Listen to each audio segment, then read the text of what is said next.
Hello, everybody. This is Leslie Powers, and I am really happy to be here presenting at the Funnel 2 Convergence Conference. Our theme for the Freedom Under Natural Law Conference this time round is Unity, Focus, and Action. So my presentation today is entitled Real Happiness, What It Is and Why It's So Important to Cultivate as We Do the One Great Work. My website is alivethrive.life, and you can also find me on the One Great Work Network. Never try to force other people to accept spiritual truth. Instead, see to it that they are so favorably impressed with your own life and conduct and the peace and joy that radiate from you that they will come running to you of their own accord, begging you to give them the wonderful thing that you have. A quote by Emmett Fox. And from Aristotle, character may almost be called the most effective means of persuasion. Just a couple things to keep in mind as we go forward. Well, what is the one great work? Those actions that contribute to the evolution of humanity and other sentient beings towards greater freedom, greater self-knowledge, and greater harmony. The study and teaching of natural law is central to this process.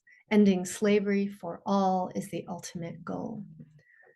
So, what is your idea of happiness? Perhaps you're concerned that pursuing your own happiness is selfish, or perhaps you wonder if you should put your own individual pursuit of happiness aside as you do your own version of the one great work. My hope is that this presentation will give you another perspective on what real happiness is and why it is essential to pursue no matter what. I hope that after this presentation, you become more determined than ever to cultivate happiness for yourself and others. There's a heaviness to the reality we are living in. So we, amid sorrow and weeping, committed, O earth, to thy keeping, shall, given new life and perfection, come forth in the great resurrection. Amen. From the poem Despair Not, O Heart, in Thy Sorrow by Aurelius Clemens Prudential. Without the hope of happiness, what else do we live for? Happiness is the meaning and the purpose of life, the whole aim and end of human existence, a quote by Aristotle. The pursuit of happiness is a driving natural force within us. It's visible even in small infants. Happiness is a creative undertaking, and therefore it is a worthy pursuit. Happiness is inherently tied to being free and living harmoniously with nature. Living free of threats, assault, coercion, theft, or other harm is integrally related to real happiness. Happiness is also a flow state from where we can activate creative expression and unified action. Conversely, when one is in a state of enslavement, when freedom is impeded, our potential for happiness is also thwarted. As my good friend Chris Jansen said to me once, the answer to everything is freedom. If an infant or small child is prevented from moving and exploring or otherwise does not have ample interaction, touch, or sensory stimulation, that child may develop a condition called failure to thrive. Failure to thrive among adults has become epidemic, in my opinion. People are losing their ability to think critically. They aren't growing spiritually and are lacking meaningful purpose. People are not thriving. The study of happiness is actually a deep study of yourself and your relationship to nature. It is a journey of personal discovery, growth, and expression. Paramahansa Yogananda once said, existence becomes futile if you cannot find happiness. So, what is real happiness?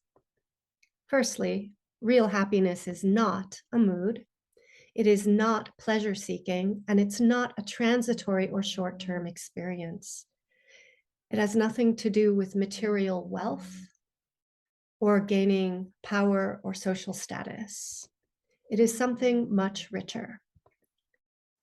Happiness is both a cause and a natural effect of right action. Our task is to develop mastery over ourselves, live harmoniously with nature, pursue truth and freedom. From there, we will be more likely to inspire hope for other people. By modeling this path, we validate everyone's intrinsic drive for happiness. We validate life itself and inspire more people to live aligned with natural law. If we continue to violate natural law principles, we will inevitably and most definitely be unhappy. Happiness is a byproduct of our moral aspiration, quote by Jana ESP from Demystifying the Dark Occultists, a deconstruction of higher evil. And she said, those in lower vibration dwell in the shadow as the darkness conceals the truth of themselves and morality.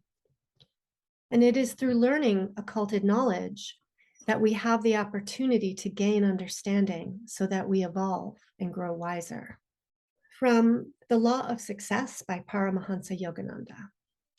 Quote, in order to be happy, one should have good health, a well-balanced mind, a prosperous life, the right work, a thankful heart, and above all, wisdom or knowledge of God.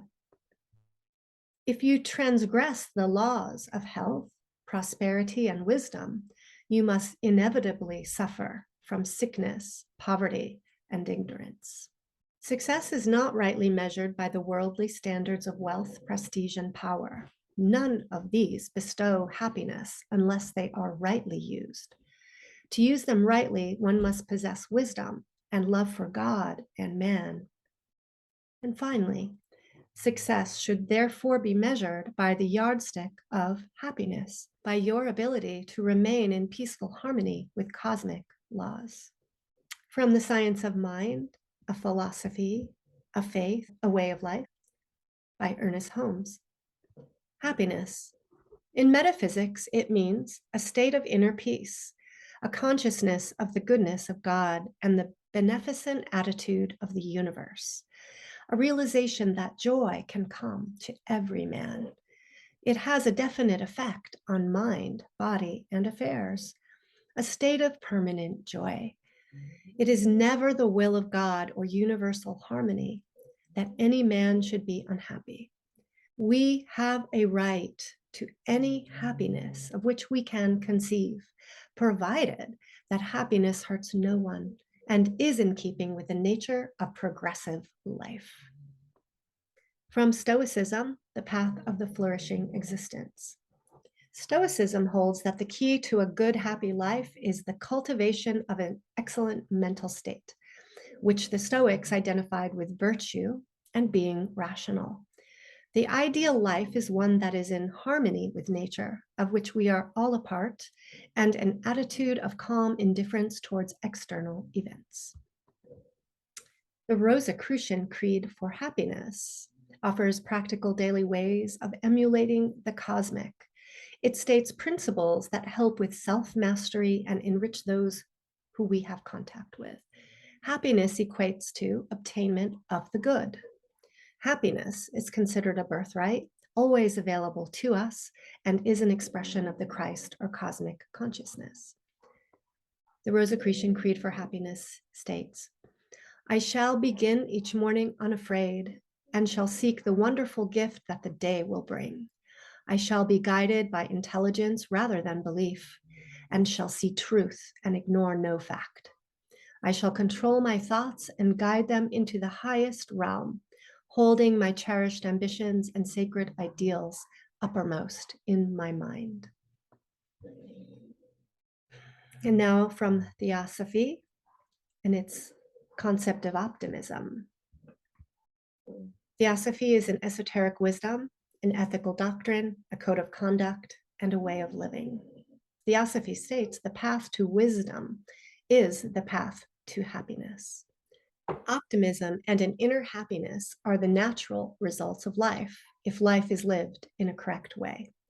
Anyone who wants to have strong reasons to be confident about the future must search for truth so as to attain real knowledge of the laws that govern life. The path to wisdom is the path to happiness. There is no religion higher than truth.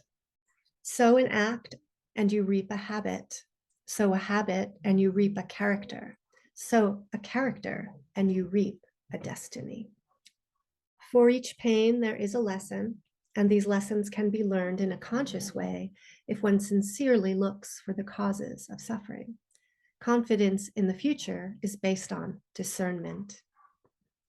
Optimism is that confidence in the future and in oneself that makes one preserve inner happiness in spite of one's suffering and while acting in solidarity with all suffering beings on this planet.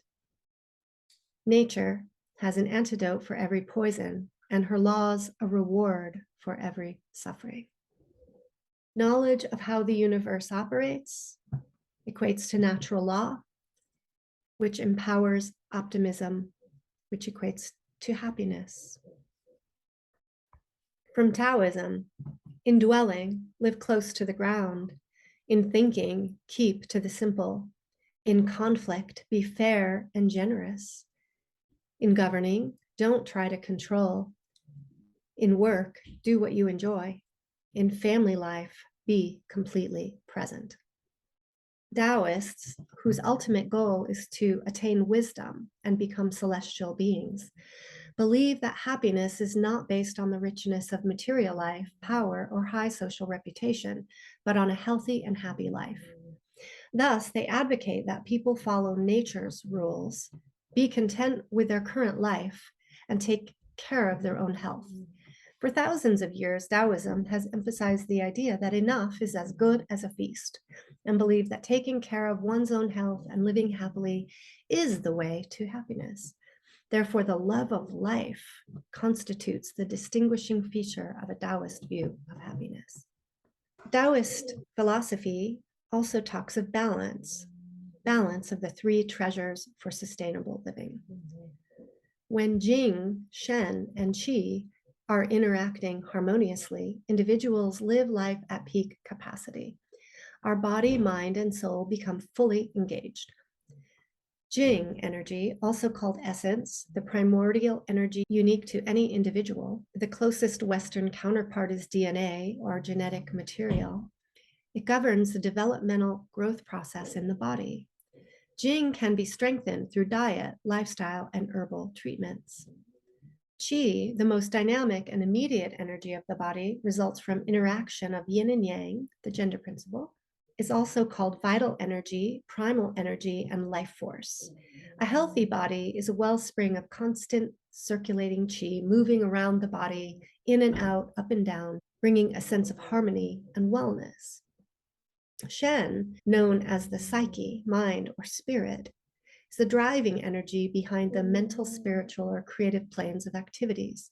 Weak Shen often manifests itself as anxiety, depression, or chronic restlessness. Shen can be strengthened through physical exercises such as Tai Chi and Qigong, and by herbal remedies.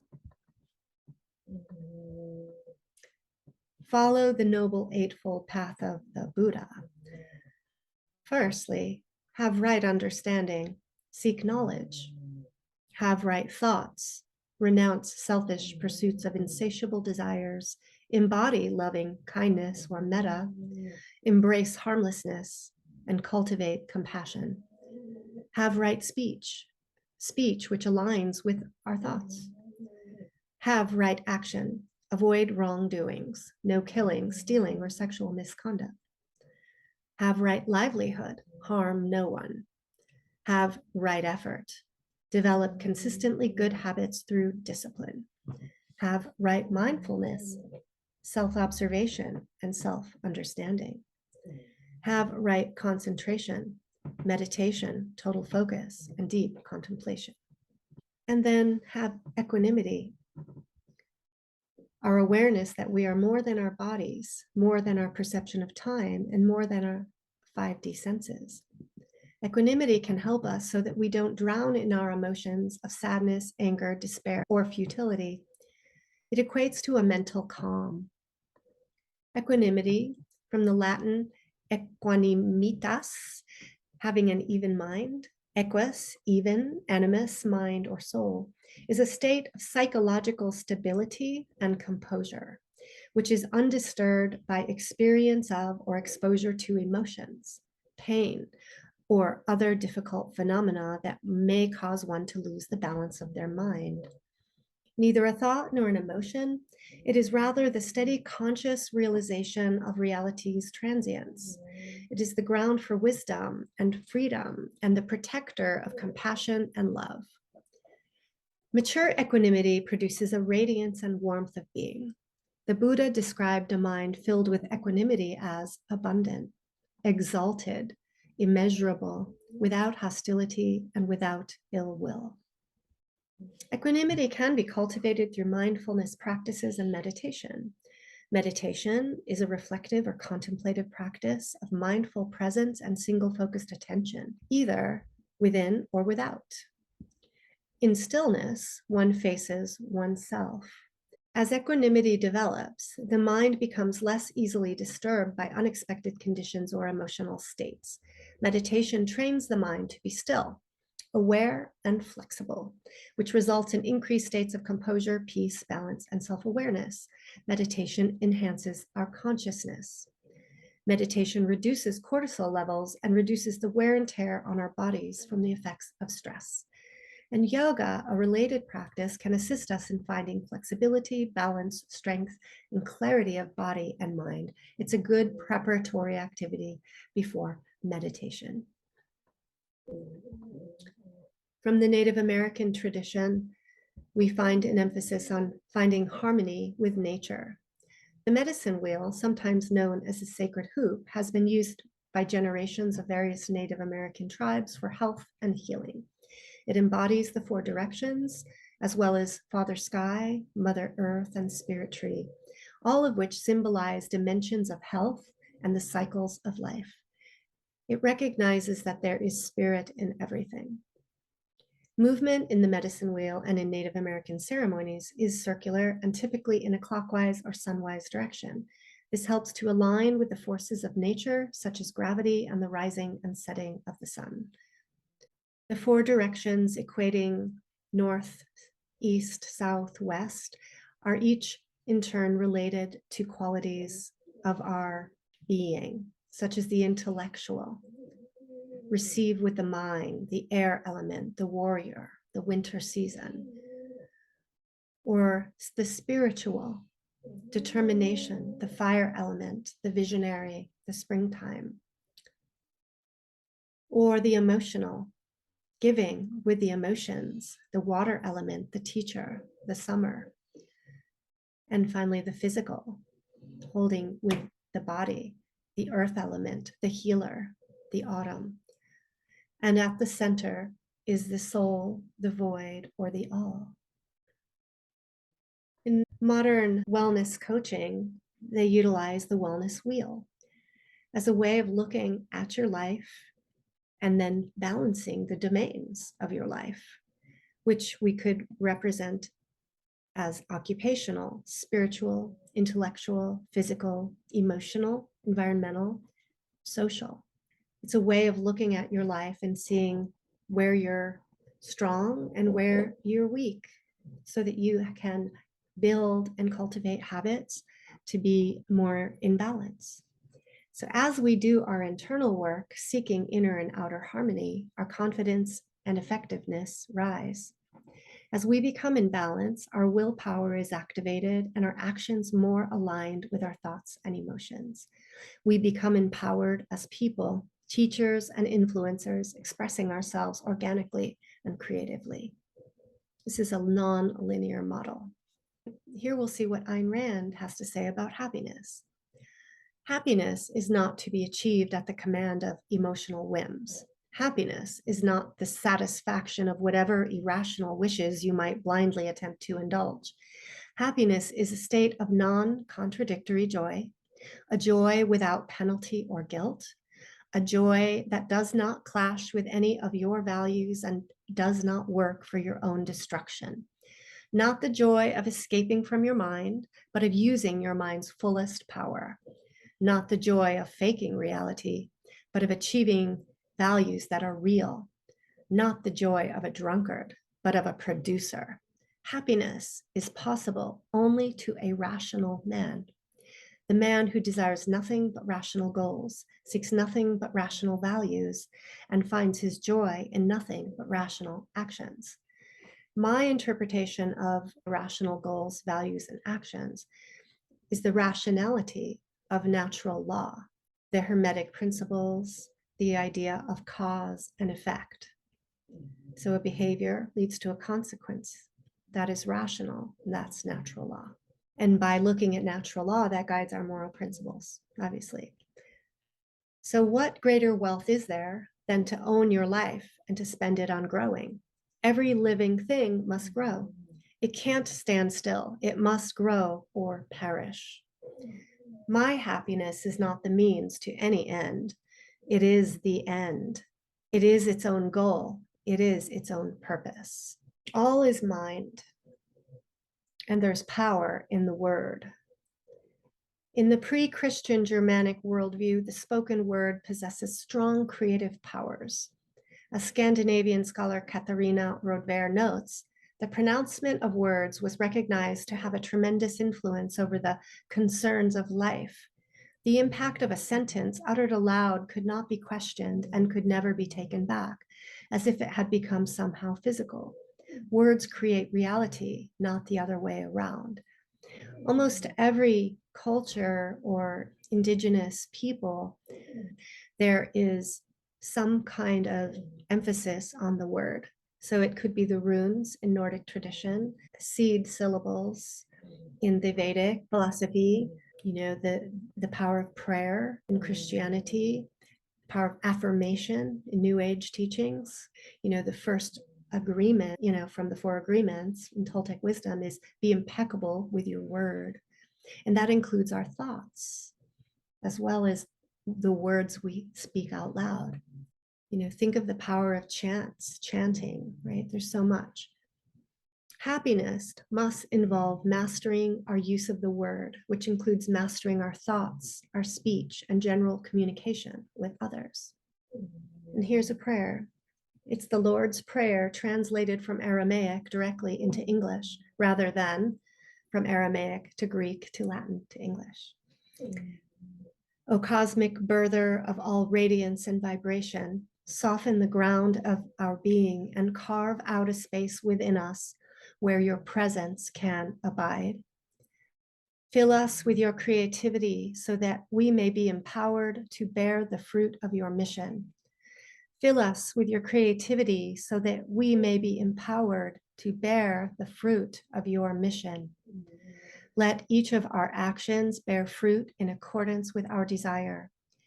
Endow us with the wisdom to produce and share what each being needs to grow and flourish. Untie the tangled threads of destiny that bind us as we release others from the entanglement of past mistakes. Do not let us be seduced by that which would divert us from our true purpose, but illuminate the opportunities of the present moment. For you are the ground and the fruitful vision, the birth, power, and fulfillment, as all is gathered and made whole once again, and so it is. And I'll pause and just say that I didn't do a deep research on whether that translation is accurate as it states. So thinking of the word and sound and recognizing that sound and electricity moves through the elements of nature. What we're learning about water is pretty fascinating. Think of Dr. Emoto and also look into the work of Veda Austin, a water researcher who takes photographs of water. And I look her up so you can see how fascinating this is. And this is an example of one of her photographs. So I'm saying perhaps the power of the word is transmitted through water. Research indicates that water interacts with us in a more powerful and dynamic way than we've realized. And as we understand the significance of our physical body being a very high percentage of water, our words, both inward and outward, have much power, are very important. Tom Cowan, MD from Breaking the Spell, his book, says the core principle is that all living beings are made of organized, coherent, structured water that contains various components, minerals, amino acids, proteins. The water in us acts as a receiver of the impulses from the world. These impulses include everything from chemicals, hormones, electromagnetic frequencies, and toxins to thoughts and feelings. So we are integrally connected with nature and the energetic forces and elements around us. So water quality matters, that which we drink and which we bathe in. Happiness requires you to study yourself and how you fit in with nature herself, as well as studying the laws of the cosmos. So don't believe everything you think. We have cognitive distortions, inaccuracies in our thinking that influence our emotions and behaviors. Your own thoughts can steal your happiness. Let's look at a paradigm shift that's important in terms of our words and thoughts. And this is a shift from scarcity to abundance and what this will require. This paradigm shift is an important change of mind and will have ripple effects outward. We need to know deep in our soul, our heart, our gut, that nature is abundant. And we, as part of nature, have access to that abundance. The abundance within us is magnificent and unexpressed. This slide is inspired from a presentation by Mark Passio called From Tesla and Humanity's Missing Paradigm Shift. So on the left is the scarcity paradigm, where we mostly live, where there's this fear of lack, of not enoughness. And in this paradigm, life is unsustainable. Having these thoughts perpetuates dependency and is maintained by violence. It involves exploitation of the earth and of the people. It creates separation. Nature is ours to conquer in this paradigm. It is fear-based and it leads to immoral behavior. On the other hand, at the other pole, is the abundance paradigm, which is sustainable. It involves the spirit of empowerment via abundance. There is enough for everyone. This thinking promotes independence and it gives us genuine power because of its connection to the living system of nature. The abundance paradigm promotes human evolution and it involves moral behavior. It requires moral behavior. So we want to operate from love, not fear. Ask yourself, what are you afraid of? And what are you reacting to? And address those things, those shadows. Versus what are you working for? And what are you creating? Where are you putting and where can you put your creative energy in the spirit of enoughness, of abundance, to create a vision? Bring your trauma scripts to the conscious mind. Self-loathing results from abandonment and trauma. Bring your trauma scripts to the conscious mind. Self-loathing results from abandonment and trauma. Self-loathing results in very negative thoughts about oneself. These negative thoughts generally become embedded in our bodies, our energy fields, into our unconscious mind. We really want to identify the core negative cognitions because those negative mental scripts hold us down. But some examples of negative cognitions are such: I'm not enough, I'm broken, I'm not important, I'm a failure, I'm not strong enough, I'm powerless, I'm not safe, I'm stupid, I can't change, I'm not deserving of good things. People are untrustworthy, things are hopeless, people are stupid, things are fucked. How does it feel when I say those statements? Notice that. Trauma can create a scarcity mentality from a lack of safety. Living with a scarcity mentality intensifies traumatic experiences. It keeps us stuck. It can spiral us downwards and keep us from making progress into our personal growth. Self-criticism and other negativistic thoughts are often the default state of our minds. We must consciously identify and redirect the self-defeating automatic thoughts or programming of our minds. We must develop tools to combat the tendency to go negative. Identify your thinking errors, challenge your cognitive distortions. Here are some examples of some cognitive distortions that are common. Polarized thinking, mental filtering. Negative mental filtering involves focusing on negatives of a situation and filtering out the positives. Disqualifying the positive means acknowledging positives but refusing to accept it. Overgeneralization, focusing on a single event and making a conclusion based on a single piece of negative evidence, and then incorrectly conclude all similar events going forward will result in the same negative experience. Jumping to conclusions, mind reading. We think we know what other people are thinking. Fortune telling. I know what's going to happen when I go in that room. I think I know what's going to happen, but I don't. Catastrophizing, magnifying things. We over exaggerate and we worry and we escalate to the worst case scenario. Minimizing. Maybe we minimize like how serious things are. Like, oh, the government's bad, but it's not really that bad. There's a lot of good people in the government. Personalization, taking things personally. Everything is my fault. And then there can be a personal reaction to what others say or do, even if it's unrelated. We just get upset thinking they're talking about us when they're not. And then blaming others, playing a victim. How to challenge these distortions? Well, we have to cultivate good thinking habits. So the stages involve first, identify the automatic thoughts. 2, address the cognitive distortions. 3, employ Socratic questions. And 4, accept rational conclusions. How to qualify these cognitive distortions means that you ask questions, such as, how do I know if this thought is accurate? What evidence do I have to support this thought or belief? How can I test my assumptions or beliefs to find out? Do I have a trusted friend I can check this thought out with? Is this thought helpful? Are there other ways I can think about this? Etc. Take the time and ask questions.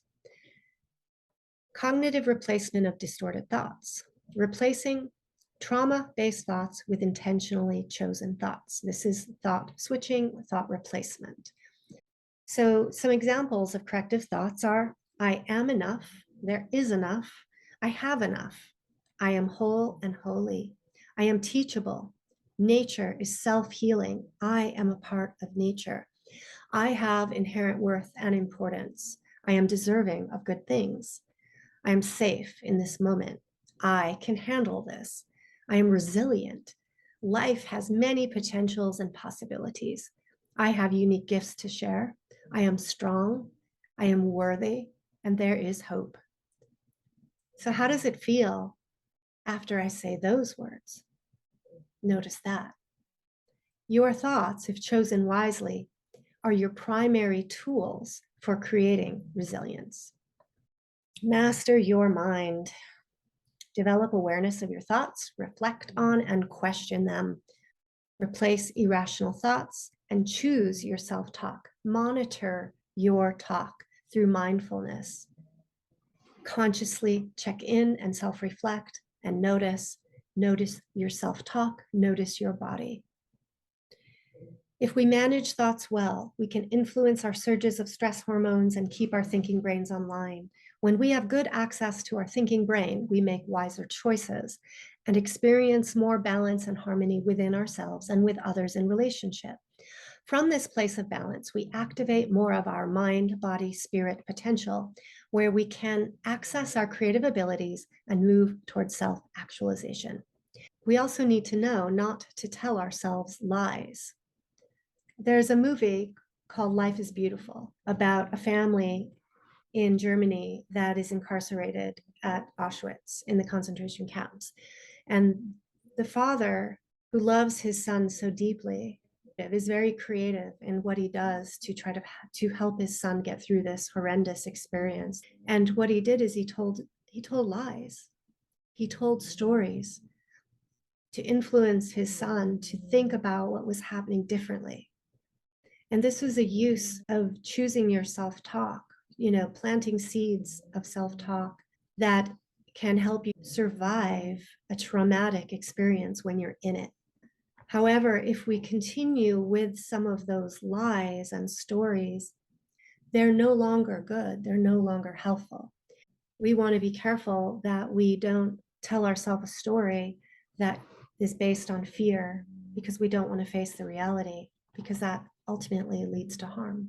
So I put a quote here from Michael Tessarian. Psychologically speaking, we adjust to tyranny because we embody a master versus slave dynamic, which destabilizes the psyche and compromises our moral sensibility. So we must not allow ourselves to adjust to tyranny, and our thinking patterns are an important part of that. So know thyself. There are many methods to find you. The road to being your happiest, most successful self is totally unique to you. Learn to recognize and cultivate your innate gifts and callings so that you can be who you truly came here to be. Using astrology, shadow work, personality inventories like Myers-Briggs, hand reading, human design, Mayan astrology birth charts, the gene keys, enneagrams, magic mushrooms, and other psychedelics, or cognitive analytical approaches. There's so many ways to know yourself, to journal, to meditate. Life is an endless process of self-discovery, and it's very important that we look within and we find as many ways to discover ourselves. Rudolf Steiner offers us this wisdom. We must eradicate from the soul all fear and terror of what comes towards man out of the future. We must acquire serenity in all feelings and sensations about the future. We must look forward with absolute equanimity to everything that may come. And we must think only that whatever comes is given to us by a world directive, full of wisdom. It is part of what we must learn in this age, namely to live out of pure trust without any security in existence. Trust in the ever-present help of the spiritual world. Truly, nothing else will do if our courage is not to fail us. And let us seek the awakening from within ourselves every morning and every evening. This trust, I asked myself, what does that mean? What are we trusting in? And my first thought was trusting in natural law, to redirect our fear, to know that if we do our very best to emulate the principles of nature and the cosmic law, that we can put our faith in that evolution of positive force, right? The force of positive evolution. And I also think that he's alluding to a sense of grace that God or nature has. We see it in the self-healing ability of our own body, the healing power and regenerative power in nature.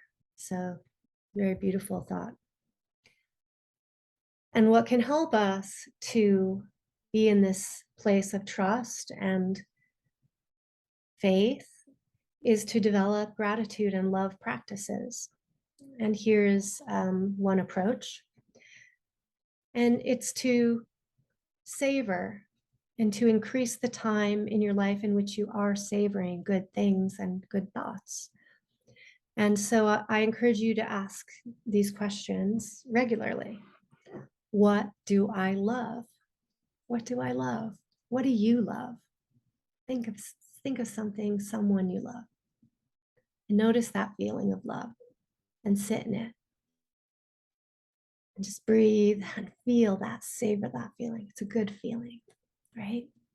And you could ask yourself, what am I grateful for? Wow, what am I grateful for? What are you grateful for? Think about that and think of the thing you're grateful for and Feel the gratitude and hold that for a few seconds. And do this on your own and hold the gratitude for 30 seconds. Really swim in it. It is a change state tool, and you'll notice a physiological response to doing this kind of exercise. And this is at your fingertips. It is something that you can use to shift your state to get to that place of trust that Steiner was talking about. Savor the beauty of nature. As I walk in beauty, as I walk, the universe is walking with me. In beauty, it walks before me. In beauty, it walks behind me. In beauty, it walks below me. In beauty, it walks above me. Beauty is on every side. As I walk with beauty. A traditional Navajo prayer. Mind, body, and spirit, we must cultivate holistic health.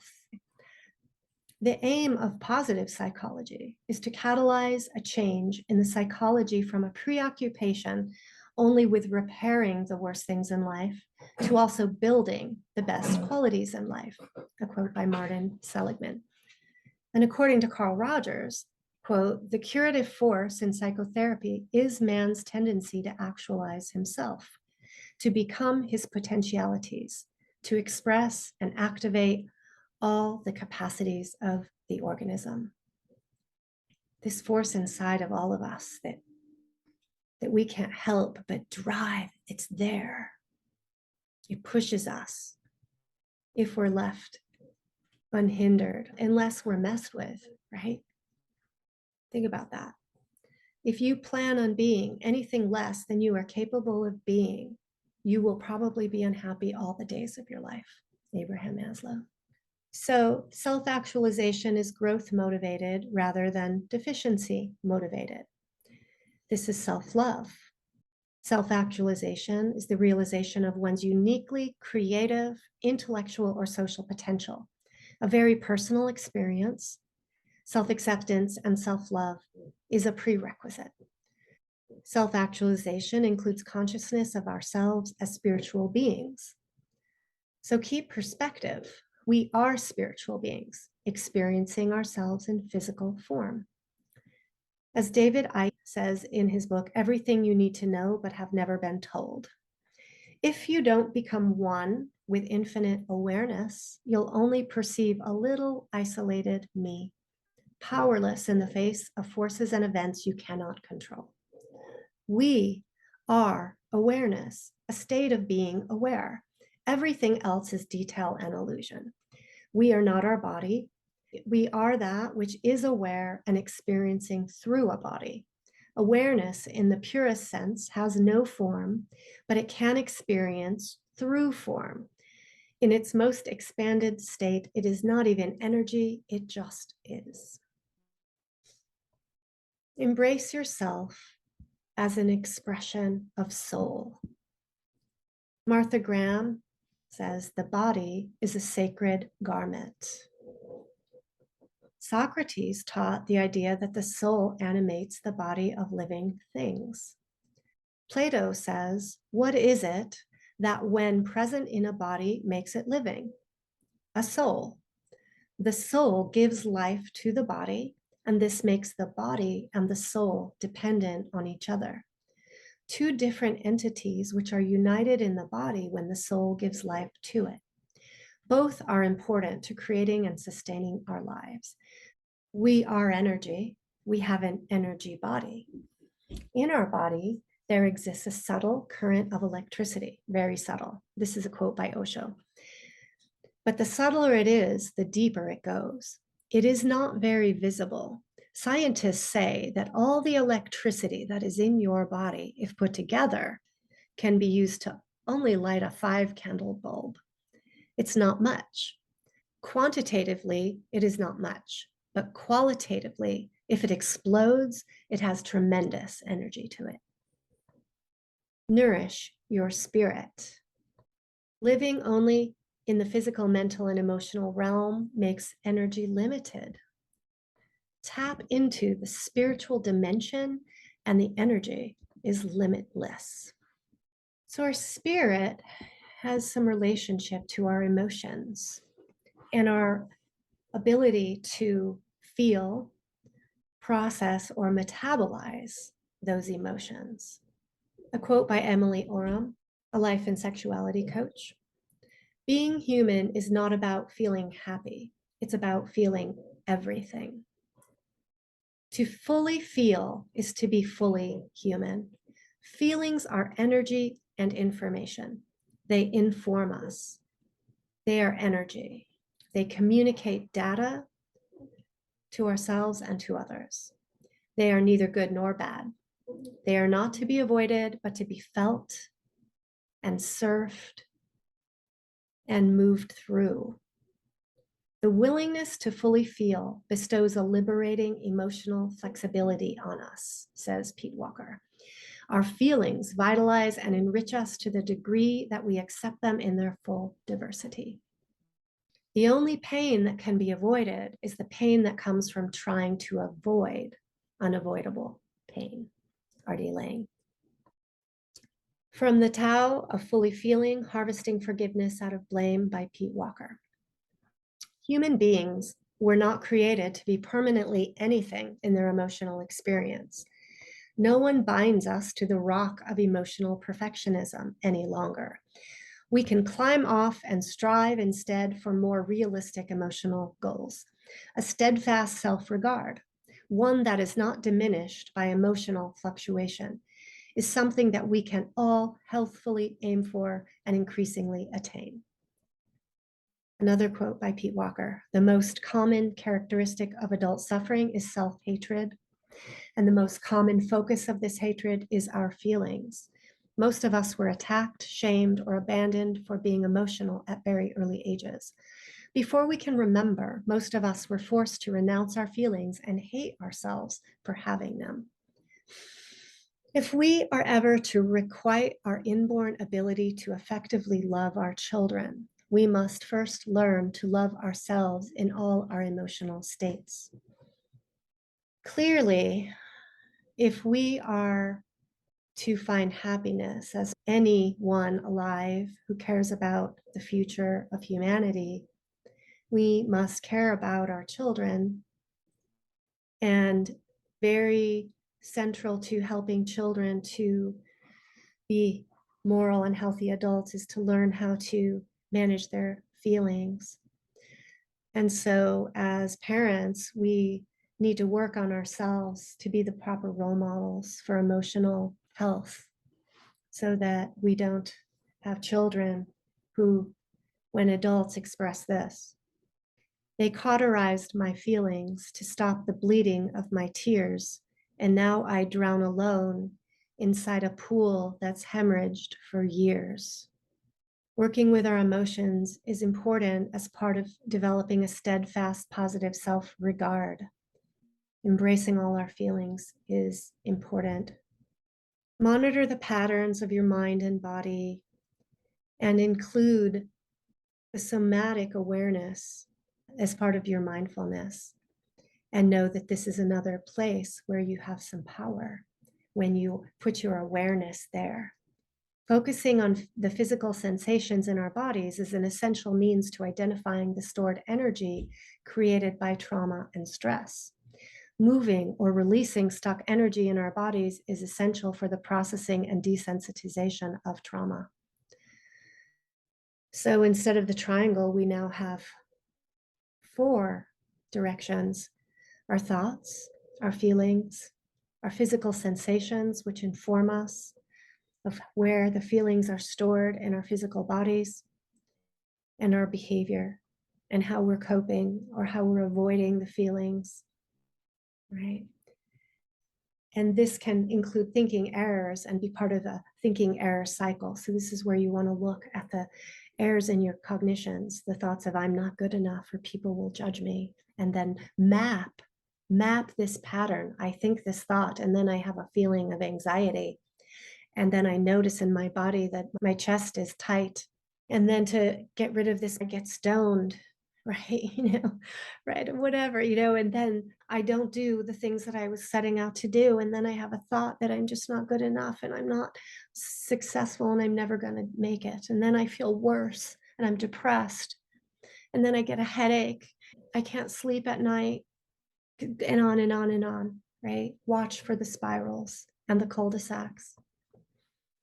We have some power to shift ourselves. And I'm bringing this up because this really points to another tool that we have to empower ourselves, to develop internal monarchy, to understand that we can move and alchemize our emotional energy through our thoughts, through our actions. And emotions carry vibration. We can learn about our emotional anatomy and how emotions are energy that has a vibrational frequency. We have the ability to direct our vibrational state through conscious choices and actions. We can clear emotional blockages and guide our emotional state to the higher end of the vibrational scale, which will bring us to a more peaceful, joyful, and loving state of being, moving out of constrictive states in order to increase flow. And awakened consciousness is a beneficial skill set. We don't need to be a victim of our emotions. Emotions don't need to take us over. Extreme emotions are disabling. We can respond to our naturally occurring emotions from a state of witness and look to root causes. From the witness state, we can be an active participant with our emotions and choose steps towards mastering our mind, body, and spirit. It is our personal responsibility to manage our emotional states. Emotional reasoning is a cognitive distortion where I justify a behavior based on my emotion. So if I am so angry that I think that you're a piece of crap, then I feel justified in, pushing you out of my way to get what I want. That is emotional reasoning, and it is a thinking error. What I'm saying is it's our personal responsibility to manage our states, to be aware. Learning to modulate our emotions is a tool we can all learn, so to empower ourselves and to be more effective in the world. Discharge and transmute emotional states through directed movement, energy healing techniques, sound therapy, and thought selection. Dance, move your body, organic movement, where you're in touch with your body and you get in touch with the rhythms of your body. Gabriel Roth, who developed the 5 rhythms cosmology, states, "From my confusion, movement stirred. Something bigger than me wanted out. Raw awareness set free, allowing untruths to fall away, birthing the 5 rhythms. Essence embraced, an offering placed in the cradle of time, continuously rocked by an incessant hunger to know spirit in all things, the 5 rhythms, a route to the root." Dance the 5 rhythms, body, heart, mind, soul, spirit, through the rhythms of flow, staccato, chaos, lyrical, and stillness. I have found a language of patterns I can trust to deliver us into universal truths, truths older than time. In the rhythm of the body, we can trace our holiness, roots that go all the way back to zero. States of being where all identities dissolve into an eternal flow of energy. Energy moves in waves. Waves move in patterns. Patterns move in rhythms. A human being is just that: energy, waves, patterns, rhythms, nothing more, nothing less, a dance. Emotions move in waves. They peak and they trough. Create space for movement, create space for light to flow. Be confused. It's where you begin to learn new things. Be broken. It's where you begin to heal. Be frustrated. It's where you start to make more authentic decisions. Be sad. Because if we are brave enough, we can hear our heart's wisdom through it. Be whatever you are right now. No more hiding. You are worthy always. Happiness is a birthright, and yet It is elusive to so many people due to the conditions of slavery, theft, and ignorance all around us. Under these circumstances we live in, it is natural to feel angry, frustrated, blocked, hopeless, and grieving. Emotions give us important information about ourselves, our wounds and traumas, our triggers, our thoughts, and our unmet needs. Our emotions guide us to see what's truly wrong in the world. Motivation can come from our suffering, suffering and despair from our own lives and from witnessing the suffering in our world can be an emotional power that drives us towards the pursuit of real happiness, not only for ourselves, but for everyone. The process of self-discovery can be challenging. It is challenging and at times confusing, yet it is worth it. Healing our wounds frees us mentally and emotionally and spiritually. I wanted to bring your attention to the work of Eileen Day McCusick. She has a book called Tuning the Human Biofield, Healing with Vibrational Sound Therapy. And she has another book, Electric Body, Electric Health, using the electromagnetism within and around you to rewire, recharge, and raise your voltage.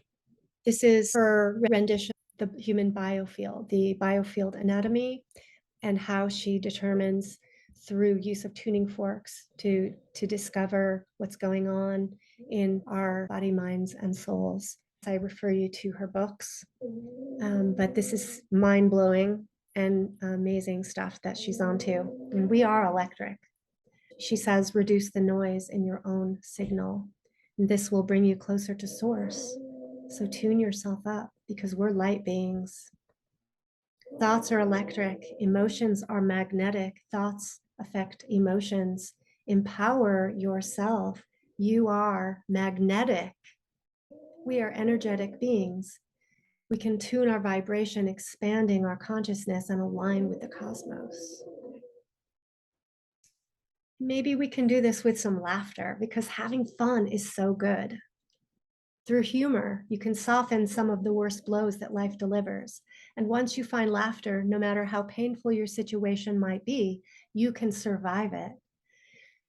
Humor helps reduce pain, strengthens our immune function, decreases stress, creates shifts in perspective, aids in overcoming fear, allows one to take oneself less seriously, awakens our creativity, connects and bonds people. Humor enhances our overall state of health. Seeing the humor in life and laughter especially helps us to shift our mental perspectives. It is like lubricant for our mind. Humor is a vibration changer. Being flexible and creative in our thinking is essential for ongoing learning and helps us to break out of the rigid system of mind control that we have been raised in. And then, if we really want to be happy, we have to get along with other people. And this involves communication. And this involves managing uncomfortable emotion. Our connections with other people are vital to life. Developing safety in relationships and community is a deep need that we are wired for from birth. Emotional literacy is an important skill for all relationships and all people. This includes identifying one's feelings, controlling one's emotions, especially when triggered, reading the emotions of another, getting along with others, cooperation and coordination, communicating our wants and needs, knowing and setting appropriate personal boundaries, living from a balanced brain, expressing oneself creatively, and having empathy and compassion. Some really important research related to the development of empathy, and these are the mirror neurons. And here are a couple of articles, Mirror Neurons, How We Reflect on Behavior by Eric Jaffe, and a look in the mirror neuron, empathy and addiction. Research links mirror neurons with aspects of both addiction and recovery. Neuroscientist Marco Iacoboni states, mirror neurons tell us that we're literally in the minds of other people.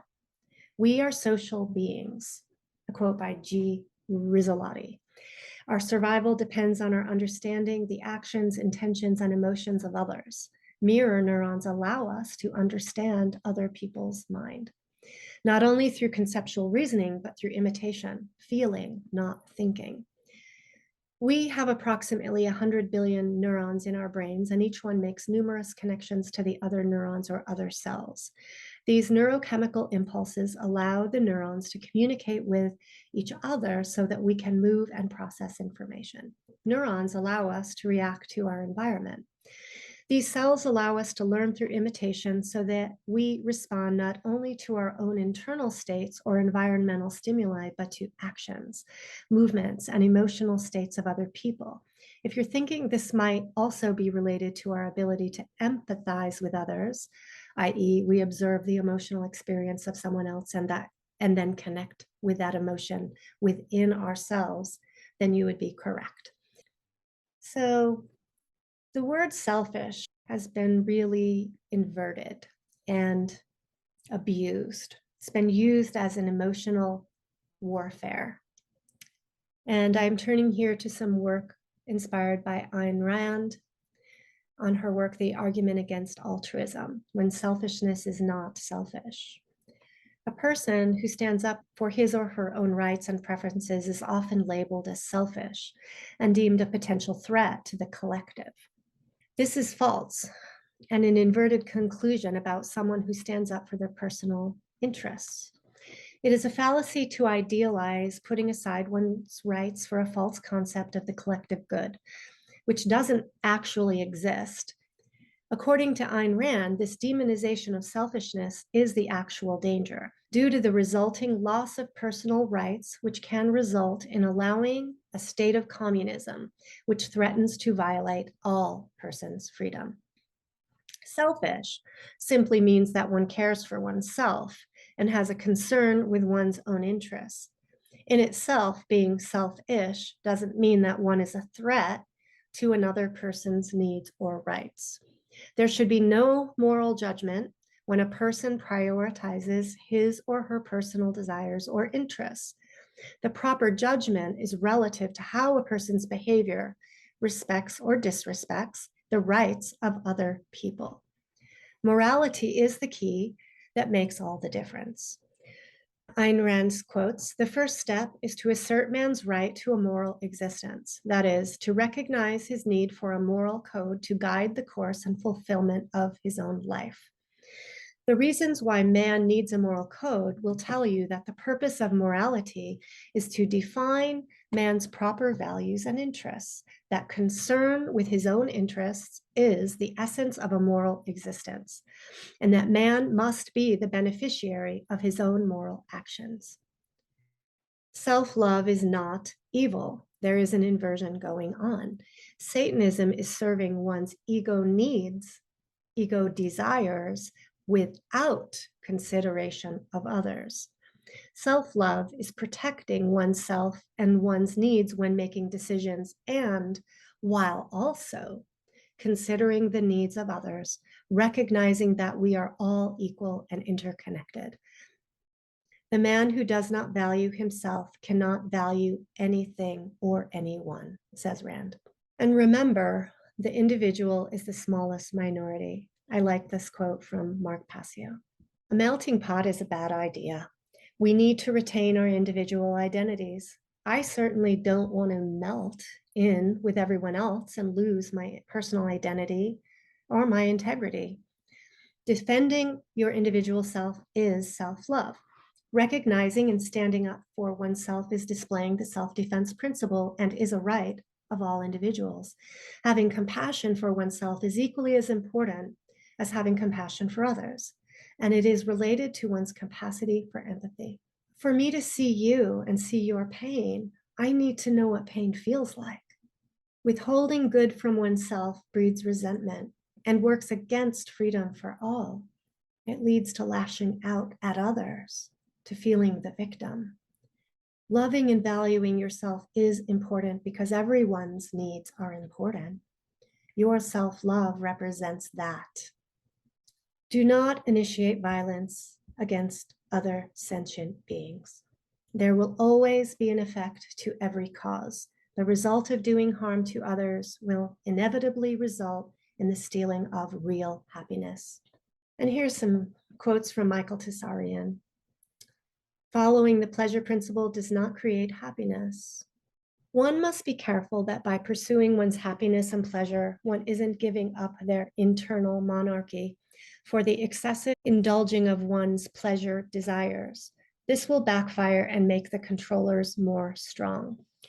Herbert Marcuse, the Fabian Marxist philosopher, believed that mass control was assured by enhancing the pleasure principle, making sure people are constantly titillated, distracted, infatuated with worldly stimuli, and able to satiate all their banal desires and cravings. The affluent society gives away its rights willingly as long as sensual gratification is instantaneous, unhindered, and perpetual. It is through permissiveness rather than prohibition that his individualism and spirit of rebellion are sacrificed to the blood-gorged gods. The discontented marionette does not realize that the pleasure he experiences is derived from his being allowed to self-destruct. Don't allow yourself to be used in that way. Don't allow yourself to be the puppet on the string. External anarchy means internal monarchy. Freedom does not mean giving into or indulging every whim or pleasure that is calling to you. Freedom and happiness require discipline and emotional maturity. Sacrifice of immediate pleasure is an ingredient for your happiness. Working to free oneself from addictions and reactivity is important so as not to fall prey to a predator's power tactics to keep one enslaved within and without. Addictions steal happiness and freedom. If you are subject to your own addictions, you are not truly free. Addictions and operating too much in the pleasure principle will inevitably lead to chaos and the abdication of your internal monarchy. Addictions lead to unhappiness. Healing yourself of addiction and dependency patterns is therefore important if you seek true happiness. Learning how to eradicate addictions, delay impulse gratifications, and bypassing short-term pleasures are important on your path to happiness. Additionally, if you are internally tormented by your past traumas, carrying heavy baggage from unresolved heartaches or losses, or are carrying resentments about the conditions of your life, you're not free or happy. Often addiction, excess pleasure seeking, and other chaos creating patterns of behavior are efforts of the psyche to bypass unresolved pain and trauma. Healing from trauma is a requirement. Do you have the discipline to be a free spirit? Asks Janine Ross. Discipline is built by consistently performing small acts of courage, a quote by Robin Sharma. Self-control includes balance, calmness, determination, confidence, and willpower. With this in mind, we understand that no state or group has anything to do with actual freedom, which is, in all cases, a matter of attitude, says Michael Tsarian. The group or state manipulates the word, using it talismanically to control already repressed types. Freedom, however, is never something awarded by external parties. It is never experienced by masses or collectives. It is the gift one gives oneself once the internal master-slave opposition is transcended. That's Michael Tsarian. So let's ask ourselves some questions. These questions come from Ernest Holmes, The Science of Mind. Does this thing I wish to do express more life, more happiness, more peace to myself, and at the same time harm no one? If it does, it's right. It is not selfish. Also, it should be considered right to live and enjoy living. To be well, happy, and to express freedom is to be in accord with divine law and wisdom. An imbalanced life leads to an imbalanced brain and an imbalanced man, and perhaps an imbalanced theory. This is a quote from Charles Darwin in a book called The Autobiography of Charles Darwin. My mind seems to have become a kind of machine for grinding general laws out of large collections of facts. But why this should have caused the atrophy of that part of the brain on which the higher tastes depend, I cannot conceive. A man with a mind more highly organized or better constituted than mine would not, I suppose, have thus suffered. And if I had to live my life again, I would have made a rule to read some poetry and listen to some music, at least once every week.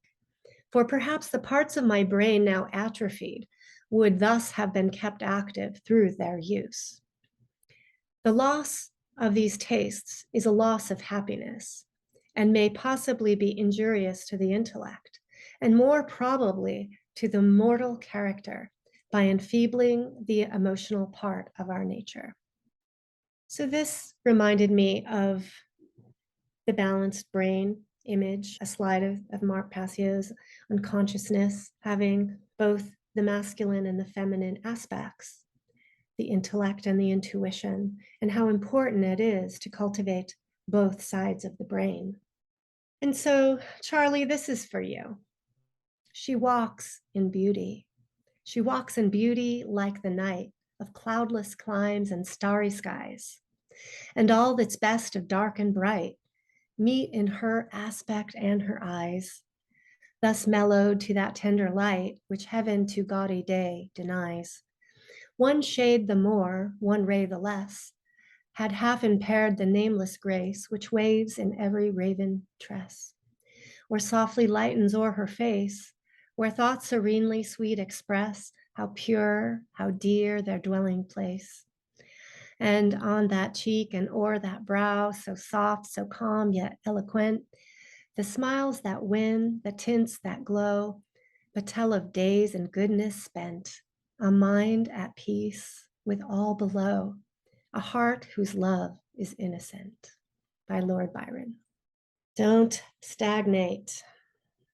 Life is an evolutionary force as we interact in collaboration with other living beings and nature herself.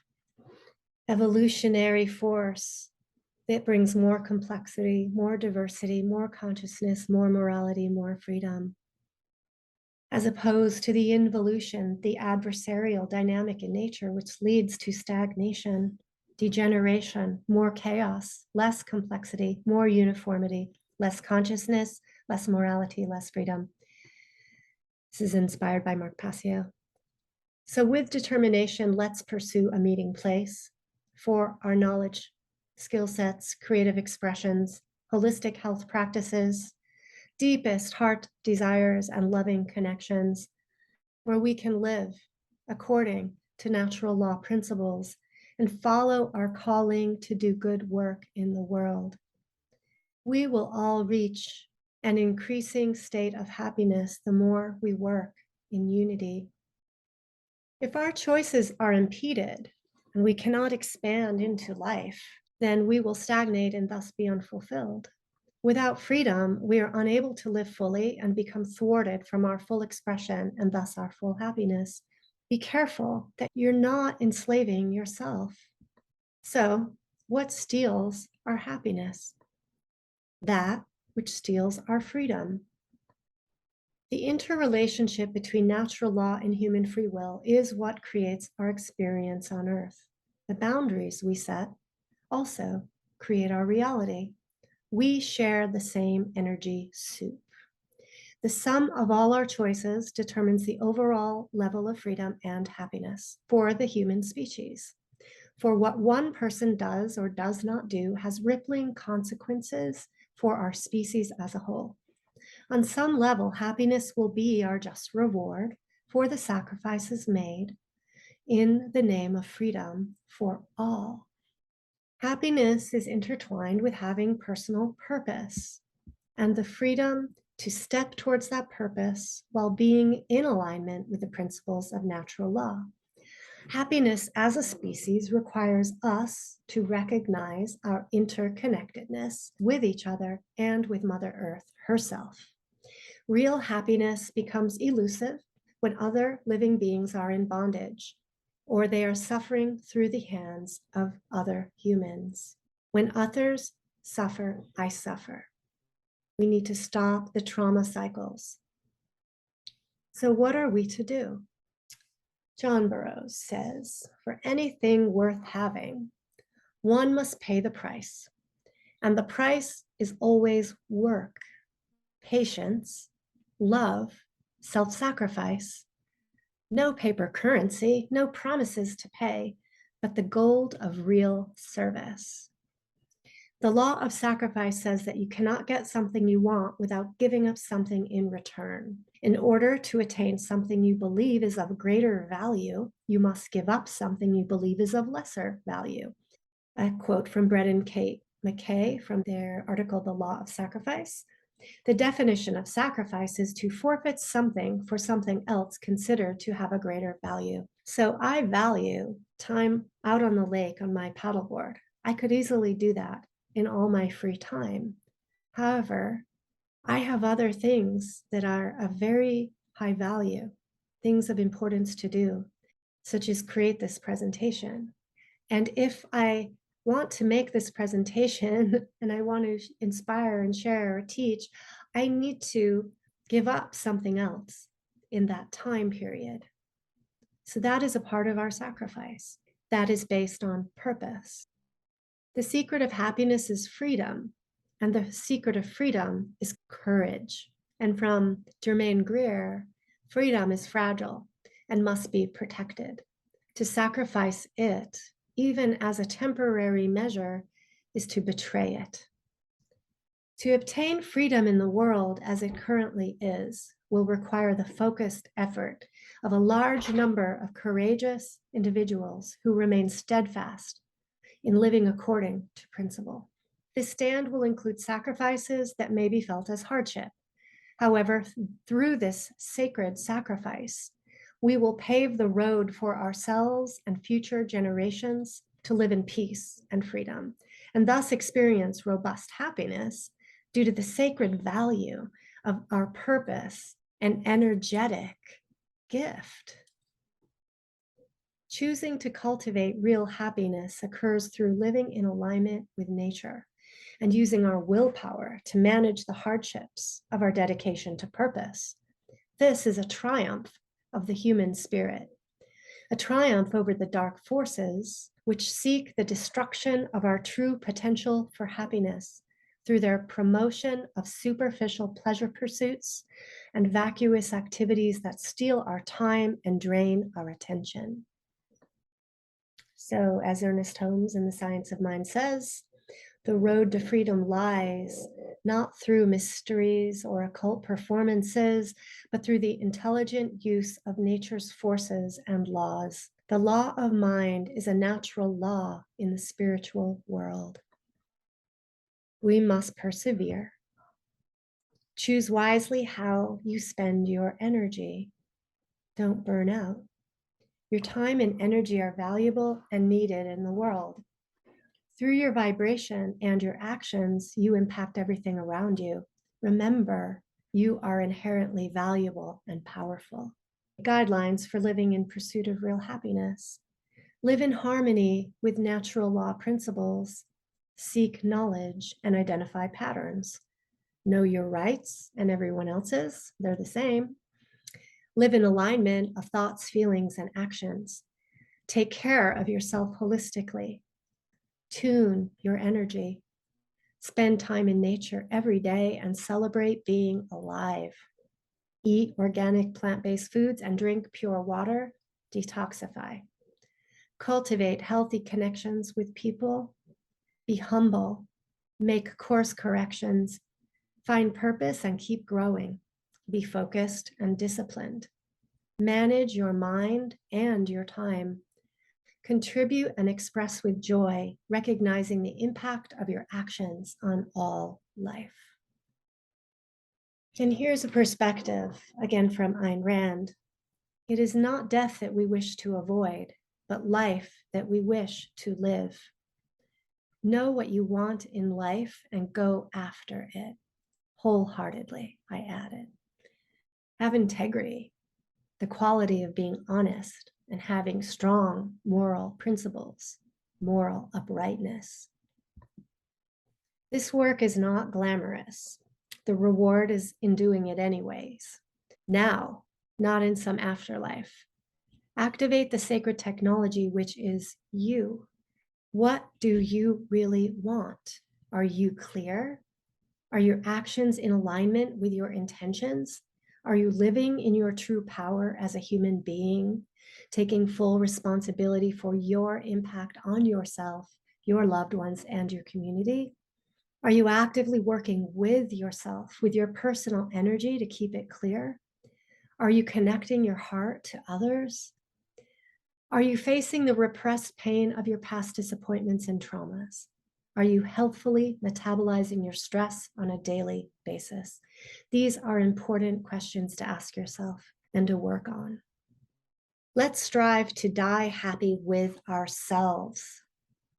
Let's be spiritually light as a feather in life. Imagine yourself on your deathbed. What do you need to do in your life now in order to die happy? Be like nature, ever growing and expanding, self-healing, evolving, vibrant and luminescent. Detach yourself from the evil doing and refocus on a way of living harmoniously within yourself and with others. We are also clearly impacted by the external violence and trauma perpetuated throughout history. Our systems have been assaulted, clogged, slowed down, wounded in some way. We have a lot to clear out and heal. To heal, we need to take personal responsibility to do so. First priorities are to recognize, clear, and unblock our stuck energy and heal our traumas, and then improve our mindset. Speed, strengthen, and expand our energy bodies and expand our consciousness. We need to learn our energetic anatomy and actively work with it. Simply being a real human, aligning with the cosmos, persevering through the process of alchemical transformation is powerful and will have a transformational influence, inspiration, and effect on others. Simply being a real human is powerful. We have value in our very existence, and we are not replaceable by other technologies.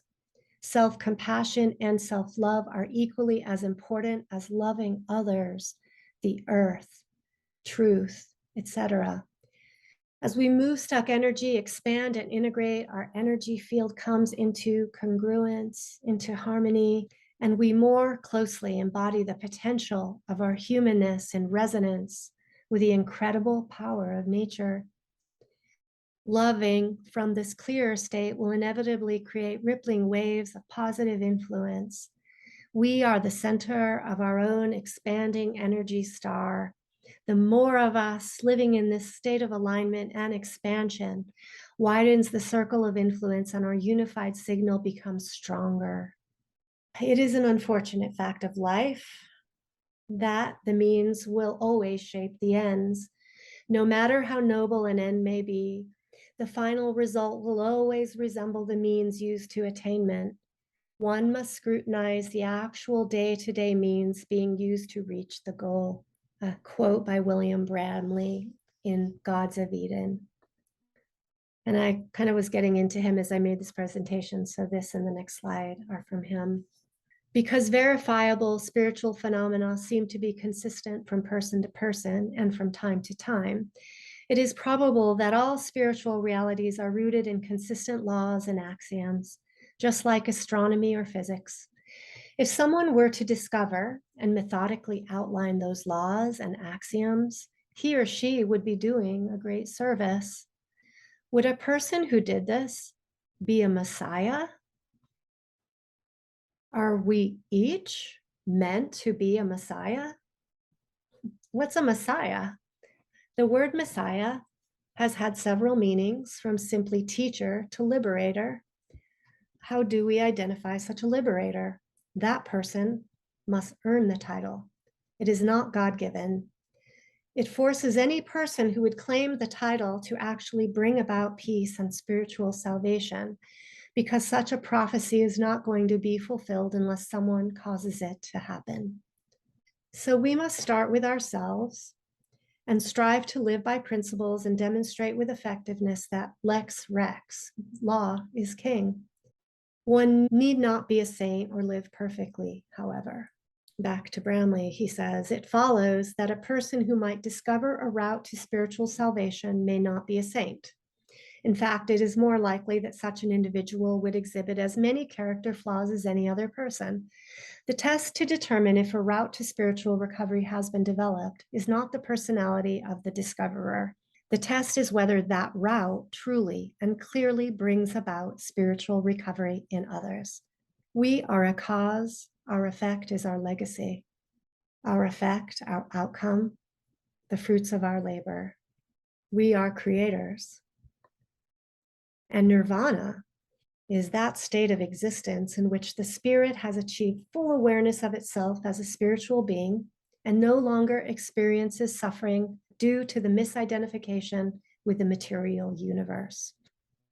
Buddha's true state of nirvana included a stronger sense of existence, increased self-identity, and an ability to more accurately perceive the physical universe.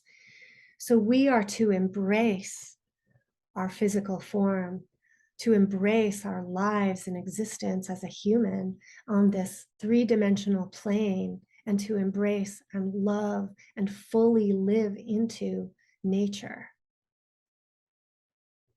So finally, and so I want to say this, that we are seers, and in some ways we are the modern day prophets, because we see the patterns. We have the understanding of natural law. We see some things that others haven't seen, and our job is to inspire them to look. And we can portray a glimmer of the life unslaved, embodying the spirit of freedom and the deep, undisturbed joy of living aligned with natural law and being aligned with our purpose of spirit. We have the knowledge to shine brighter than most. So let's do it in unity. Let's take care of our physical bodies. Let's manage our thoughts and emotions. Let's optimize our functioning. Let's learn what the potential is of this human technology. And as we do that, we'll shine brighter together out into the world, and we'll be beacons of light that others will want to follow. So we have a calling to follow, to go to a place that we have never gone. There's going to be resistance. We will feel blocks, and we need to persist anyway. And we have the guidelines, and it's really just putting our faith in natural law and modeling nature and what it presents to us, working with, in harmony with nature, and with the abundance principle. So let's do our best. Let's do our best to heal and to embody these principles and concepts together.